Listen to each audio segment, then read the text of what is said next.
assignment. With this assignment, I'm going to introduce two new concepts of Solidity programming to you.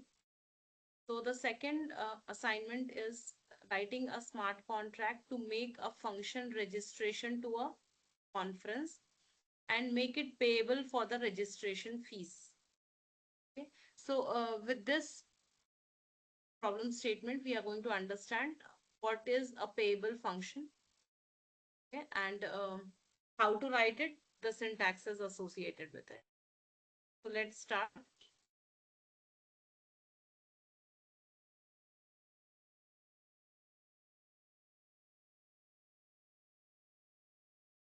So I'll directly show you the code on Remix ID. You'll understand the code here and run it here itself. So what is the task that is given is you have to create a smart contract which helps registration to a conference. Now we know that if anyone who wants to register for a conference, you have to pay the registration fees. So when I say that I have to make a conference registration system using a smart contract, the registration fees would be paid through the smart contract only, and hence it would be paid in terms of ethers. So let's understand the code. So in this conference registration contract, I have written two state variables. The first is organizer. The organizer is of type address, which will store the Ethereum address of the organizer. Second is the registration fee. Okay, so that is the fee that this contract would set, or the admin would set what should be the fees for registering to the conference. That's just an unsigned integer value. Next, I am writing a structure for participant. So for the participant, I need to maintain a set of information like what is the name, the participant's address, basically the Ethereum address of the participant. And next, I'm just keeping a Boolean variable is registered to check whether the specific address has registered to the conference or not. In order to maintain a list of participants, just to keep a key value pair, I'm also writing a mapping of address to participant. So address to participant, what is participant? Participant is a structure. So as we have studied the concept of mapping before, that you can map any data type to any other data type. So this is an example where we are mapping an address to a structure. Okay. So the name of this mapping I have given as participants. So let's move forward. So you have to just remember that we have declared a structure called as participant. Next, I have declared a mapping in order to just keep a track of which address is a participant, with the name of the mapping being participant. Next, we have just studied the concept of events also. So what are events used for in Solidity? Events are used for logging the information which is being created from a smart contract to the blockchain. So what is the syntax of writing an event? So you have to use the event keyword followed by user given event name. So I have given the name as registered, withdraw. You can give any name. To this event, you need to pass certain arguments. Okay. So what are these arguments? These are the arguments you are going to record on the blockchain when a particular action takes place. So for example, event registered is going to trigger when a new participant is registering to the conference registration smart contract. Event withdrawal is going to be called when the organizer, like who is the admin of this smart contract, is going to withdraw the funds. Okay.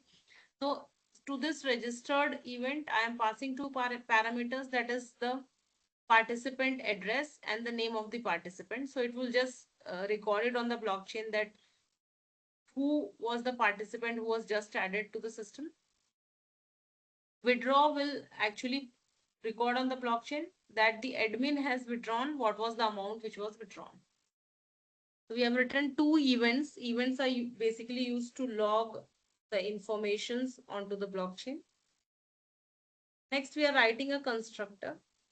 With the help of constructor, we just initialize certain basic values. So with the constructor, I am just initializing message.sender to be the organizer, which means that whichever address I have used for deploying this smart contract would be registered as the organizer of this conference. Next, I would request the admin to set a fees also for registering. So up to this point, we have just done with the variable declarations and basic initialization. The next important thing is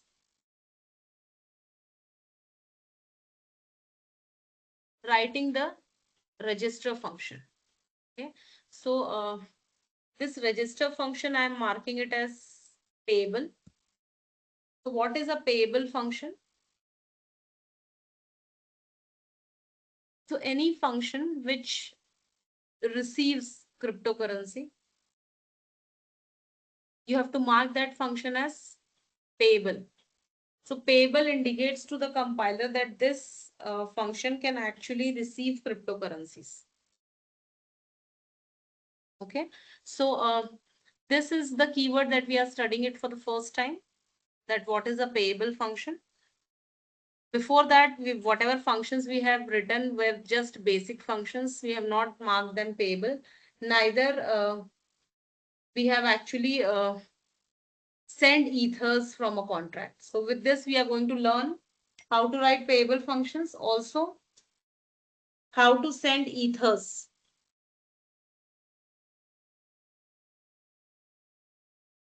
So let's understand this code. So for registering to the conference, we have just put in some basic conditions.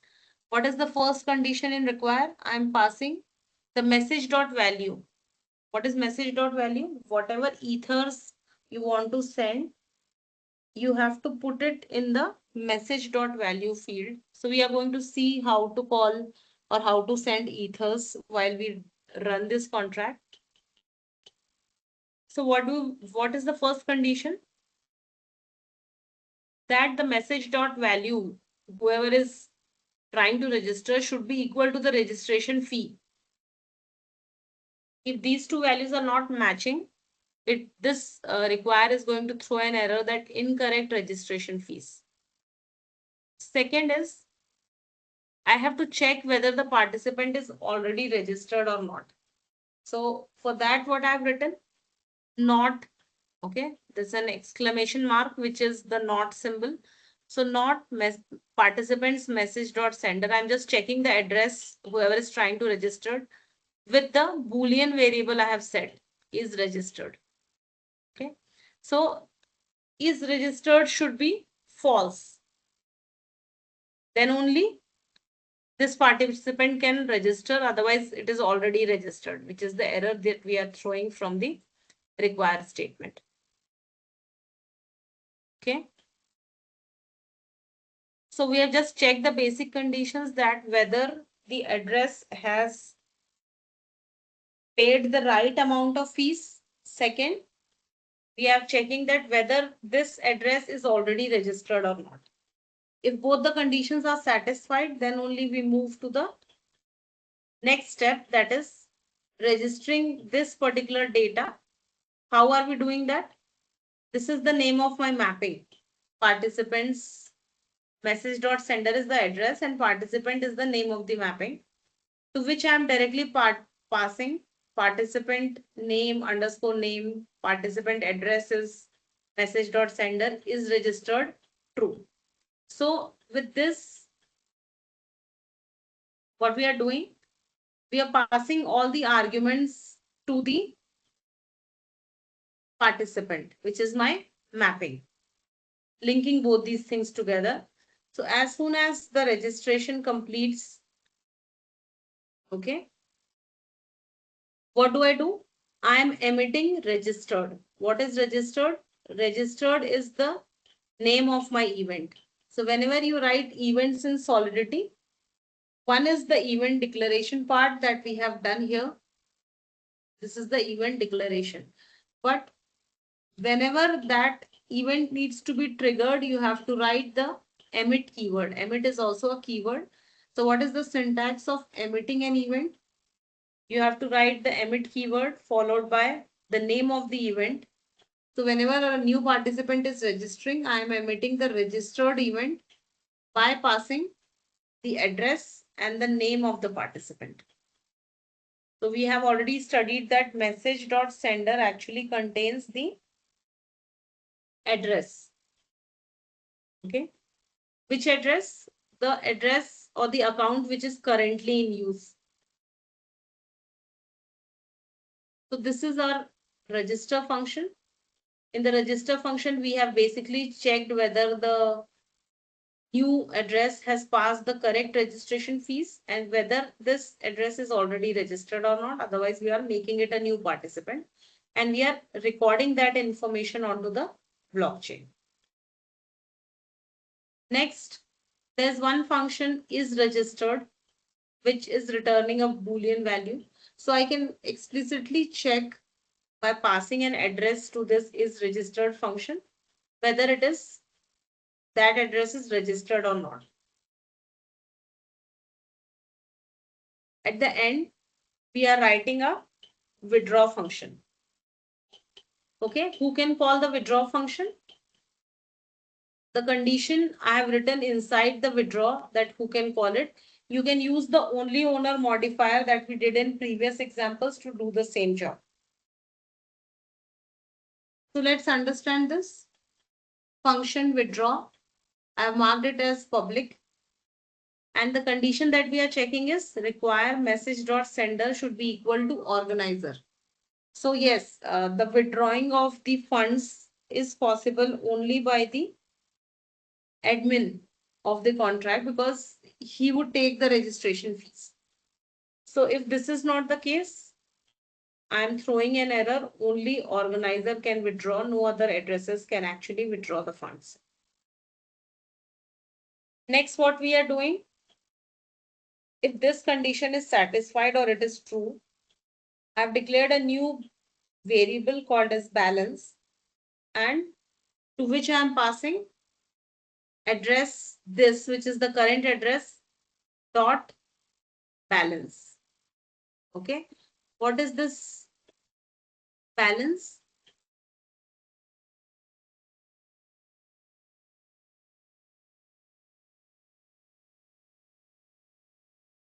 So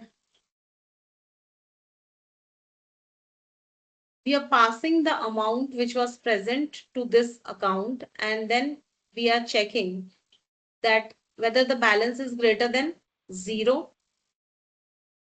If it is true, otherwise we'll say that no funds are available. And then what we are doing, we are writing a transfer method. Now, what is a transfer method? Transfer is a predefined method in Solidity, which is used for transferring ethers from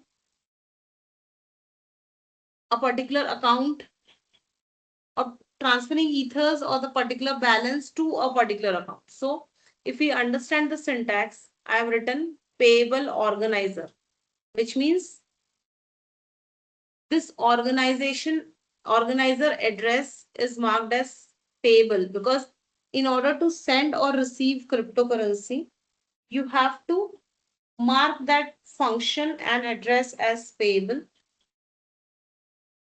So what am I transferring? I am transferring the balance. Okay.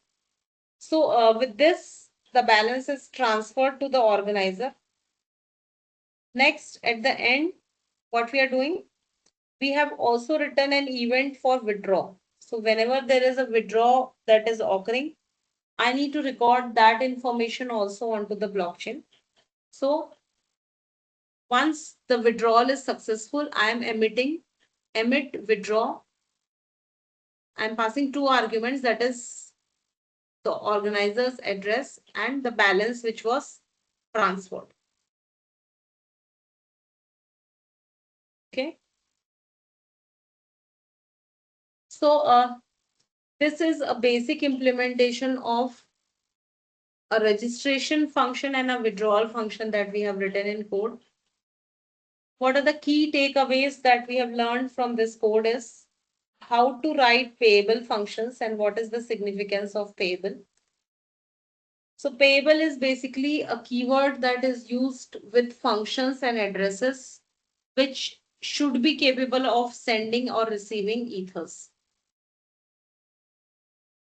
Next, we have seen the significance of writing events in our code. So you can write events in any of the smart contracts that you are developing in order to record any changes that are happening because of uh, smart contract executing onto the blockchain.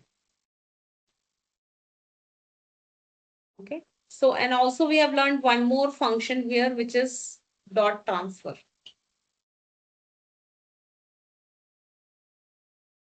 So it is just giving me a warning that transfer is deprecated and it's scheduled for removal and call should be used. So for ether transfer, there are three important methods, which is transfer, send, and call. So transfer and send are older versions which may face certain gas limit issues. So it's recommended to use call. So this is a smart contract for registering to a conference. Let's run this.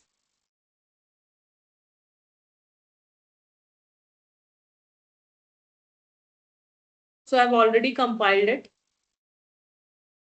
and I've deployed it as well. So I've used account 2 to deploy. So how do we register? So once you have compiled, okay, let's see the code and the execution side by side.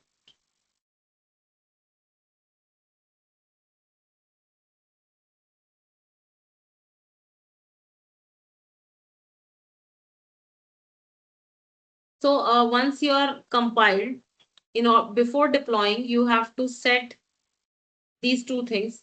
So message.sender automatically becomes the organizer, and but you have to pass the value of what is the registration fees. So I have passed the value as 50. So 50 would be the registration fees for registering. Now what is this 50? This 50 is represented in the form of unsigned integer, right? So this is an uint value, but it is represented in V, WEI. Okay, what is V? Let's see this here. So you see that 3-4 units of ethers. So there's a conversion between ether and V, then that is GV and Fine.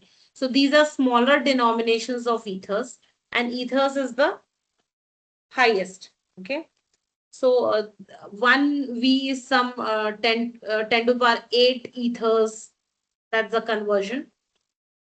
So the value that you're passing here while you're deploying the contracts is considered in V. Okay, so I've set this P and then I have clicked on deploy. So once I deploy, I'll get the contract under the deployed contract. So this is my conference registration contract. Okay, now let's start interacting with this contract. Let's first look at what all things I can see here.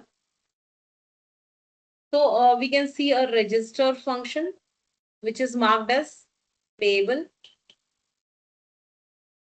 So we know that any function that is marked as payable is basically would be able to receive ethers.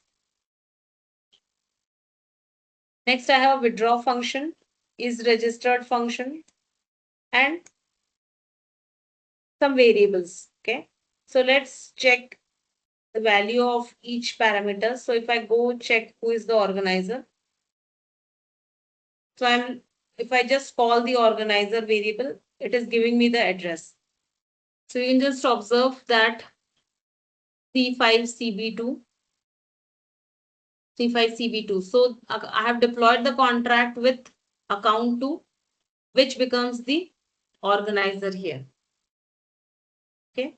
Now let's go to the next function. Okay, let's just try registering a participant. So let me just take some other account and say register.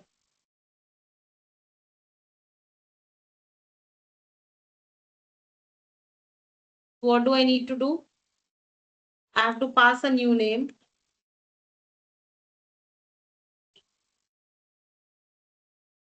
Okay. And then I have to also pass a value. So let's go to the register function. So here in the register function, what do I need to pass is the name, right? This is the name that I have given, and also value. Value is what? This is the amount of ethers that you are passing as a registration fees, because it is mandatory for you to pay the fees whenever you want to register. So you have to pass the name here, and there is a field called as value. So this is the message dot value field, what you see here in code. Okay. So message dot value is this field. Here you may just change the number. For example, I say 20, and then you have to click on this drop down and select what unit of measurement you are using. So since I've given it in unit and not mentioned whether it is ethers or something, so by default it would be the smallest denomination. So the registration to the conference is set to 50. Okay. Now if I try register with 20. Okay. So let's see what is happening. So in this case, it is reverting. The reason being, if you observe or read the error message, the transaction has been reverted to initial state. Reason provided by the contract, incorrect registration fee. Because what has happened is, the user that I am trying to register, the message dot value field is not equal to the registration fees. That's why it is not allowing me to register. So let's give the correct registration fees, which is 50. Let's transact. So now if you observe, conference registration dot register function, the value was sent was 50V. Okay. So whenever you register, the register event gets called, right? And you can just read the logs from here. You can expand the execution here with this arrow, and you can read all the details of registration. And this is very important, which is the log, the events that we are calling, right? So the events that you're calling is shown in the logs. So these are the logs. And if you read the logs, you can just observe that it maintains that who has called, what was the intent, and which event was called. So it is registered and it is maintaining the address from which it was called, like the address who is currently registered, on the name of the participant who is registering. Okay. So these logs are generated because of the events that I have written. And these are the basic raw logs of which gets generated when you transact with a smart contract. So it reads everything, like which was the address, what is the block hash, next what is the block number, and what was the data that was written. Okay. So in this way, you can register as a participant to this conference, and you may register n number of user, as many as you want, because I've not written it with an array, I've written it with a mapping. So I can register as many participants as I want. Next, let's explore some other function. Let's check for is registered. So let's go to the is registered function. So when you look at the is registered, it is just checking by passing an address whether address has registered to the conference or not. So let's check. So right now I have just registered address 1. Let me check. So it is giving true, which means that this address is already a registered user. So if I try doing one more registration, okay, with the same account.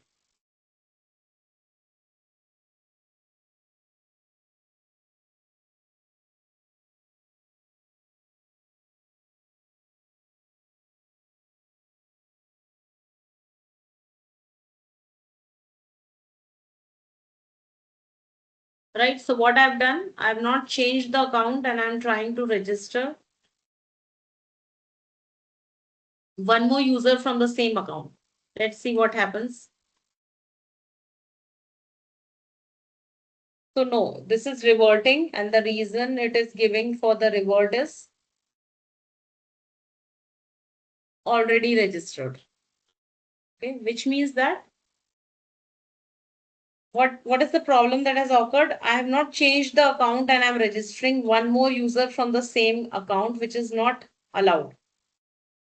And why is it not allowed? Because I've written that condition inside my register function. What is the condition? I've written that not require message.sender is registered. And checking a condition before registering a new participant that whether that address is already registered or not. If it has already registered, I'm throwing an error already registered. Otherwise, I'm allowing the address to register. So with basic require functions, which is used for error handling in Solidity, we can accomplish the basic checks that we need to do for a particular function.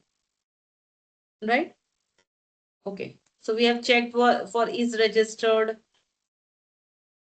Okay, let's check for participants and registration fee. Participants is just the name of my mapping, so it will just display the address. Let's check the registration fee variable. So the registration fee which is set for this contract is 50. Okay, so in this way, we can register to the conference, which is a task that was given in this assignment. So I hope once you understand the usage of payable function, we can create many more use cases on the basis of this contract example that I have taken today. So